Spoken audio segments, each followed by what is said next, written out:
सुबह का वक्त था। सूरज की पहली किरणें गांव की कच्ची गलियों में उतर आई थीं। मिट्टी की सौंधी महक हवा में घुली थी। गांव के बीचों बीच एक पुराना बरगद का पेड़ खड़ा था, विशाल, छायादार और मानो किसी रहस्य को अपने भीतर समेटे हुए। उसी पेड़ के नीचे बैठी अम्मा, सफेद साड़ी, माथे पर हल्का सा तिलक, आंखों में बरसों की कहानियाँ।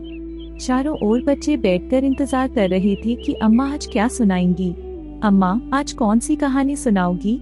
आज एक ऐसी कहानी सुनाती हूँ जो सिर्फ कहानी नहीं, एक राज है। एक ऐसा राज जो बरसों तक छुपा रहा। बच्चा बोला, राज? कैसा राज अम्मा? धैर्य रखो, ये कहानी धीरे धीरे खुले। बरसों पहले की बात है। गर्मी की दोपहर थी।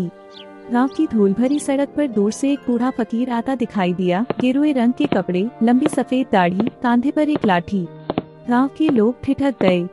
महिलाएं चौखट से झांकने लगी। बच्चे खेलना भूल गए। एक किसान ने कहा, अरे देखो उधर, कोई बाबा आ रहे हैं।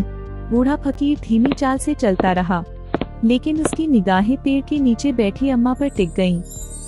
वो बुदबुदाया, वक्त घूमकर वही लौट आता है जहाँ से छूटा था। अम्मा का चेहरा पीला पड़ गया, होंठ कांपे। उन्होंने मन में कहा, नूरशाह, इतने सालों बाद। उस रात अम्मा चैन से नहीं सो सकी। चूल्हे की आग बुझ चुकी थी, लेकिन उनके सीने में पुरानी यादें फिर से जलने लगी थीं। और फिर कहानी पीछे लौट गई। कई साल पहले जब अम्मा जवान थी, तब वो सिर्फ अम्मा नहीं थी। वो एक साधारण सी गांव की लड़की थी, लेकिन उनके नसीब ने उन्हें एक बड़ा काम सौंपा था। उस रात जंगल के भीतर एक राजकुमारी दौड़ती हुई आई थी। उसका नाम था शहजादी जुलेखा। उसके पीछे सिपाहियों की टापें सुनाई दे रही थीं। वो कांपती हुई, घबराई हुई थी। अम्मा, तब की जवान लड़की, उसे देखकर बोली, शहजादी, जल्दी आइए, इस पेड़ के पीछे छुप जाइए, रात होने वाली है। शहजादी रोती हुई बोली, तुमने मेरी जान बचाई है।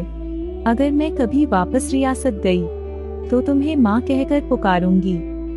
अम्मा ने उस रात उसे छुपाया, बचाया, और फिर कभी उसे छोड़ा नहीं। वो उसे अपनी बेटी की तरह पालती रही। वो राज, वो पहचान, सब दिल में दफन कर दी। कहानी वापस वर्तमान में लौटी। उस रात बरगद के पास अम्मा और वही फकीर आमने सामने बैठे थे। चुप्पी थी, सिर्फ जुगनुओं की रोशनी और रात की सरसराहट। अम्मा बोली, तुमने फिर से कदम रखा इस धरती पर, नूरशाह। उस दिन सब खो गया था। फकीर ने गहरी सांस ली। सिर्फ राज छुपा था, जज्बात नहीं। जुलेखा मेरी बेटी थी। अम्मा ने आंसू पोंछते हुए कहा। मैंने उसे अपने नाम से पाला। फकीर ने सिर झुकाया। तो अब सच कहने का समय आ गया है।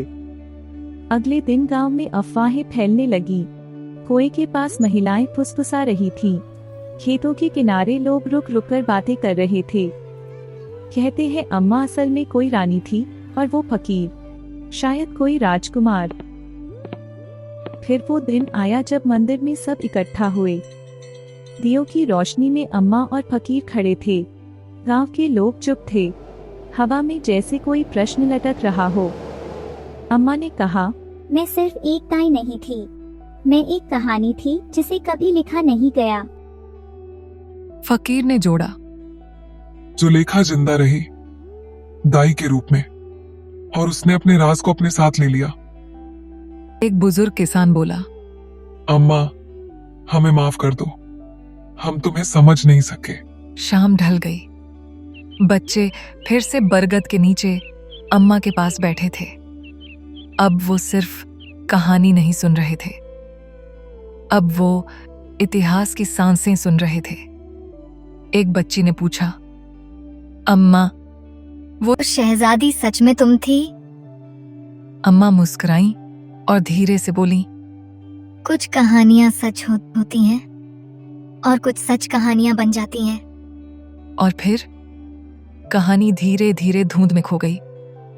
जुलेखा की मुस्कान, फकीर का साया, अम्मा की आंखों की नमी, सब कुछ चांदनी में समा गया। सच्चाई चाहे कितनी भी छुपी रहे, एक दिन उजाले में आ ही जाती है।